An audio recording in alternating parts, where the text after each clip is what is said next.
নমস্কার, কিচেন ক্যান্টিনে আজকের রেসিপি কাঁচকলার কোপ্তা।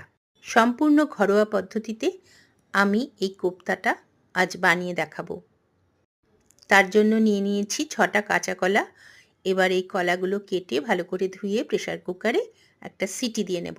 সেদ্ধ হয়ে গেলে খোসাগুলো ছাড়িয়ে তাতে দেব হলুদ গুঁড়ো, লঙ্কার গুঁড়ো, ভাজা জিরের গুঁড়ো, চাট মশলা, কর্নফ্লাওয়ার অল্প 1 চামচ মতো, আর ময়দা দেব, একটুখানি নুন দিয়ে এটাকে আলু সিদ্ধর মতো করে ভালো করে মাখবো এবং কোপ্তার আকারে গড়ে নেব।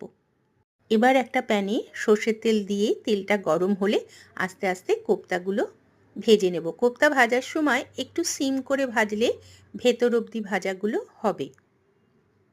ভেজে নেবার পর ওই কড়াইয়ে দিয়ে দিলাম গোটা জিরে আর গোটা লঙ্কা ফোড়ন, তাতে কেটে রাখা আলুগুলো দিয়ে দিলাম। একটা বাটিতে 3 চামচ পেঁয়াজ বাটা, হাফ চামচ করে আদা রসুন বাটা, জিরে গুঁড়ো, ধনে গুঁড়ো সবই হাফ চামচ করে আমি ভিজিয়ে রেখেছিলাম, সেটাও দিয়ে দিলাম। দিলাম একটা টমেটো আর একটু নুন দিয়ে ঢাকা দিয়ে রেখে দিলাম। টমেটোটা সেদ্ধ হয়ে গেলে ভালো করে মশলাটা কষিয়ে তাতে দেব হাফ চামচ মতো গরম মশলা।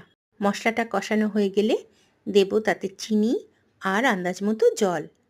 এরপর ফ্লেমটা সিম করে ঢাকা দিয়ে রেখে দেব যতক্ষণ না পর্যন্ত আলুগুলো সেদ্ধ হয়। আলু সেদ্ধ হয়ে গেলে এবার ওই গ্রেভিটা এই কোপ্তাগুলোর উপরে ঢেলে দেব।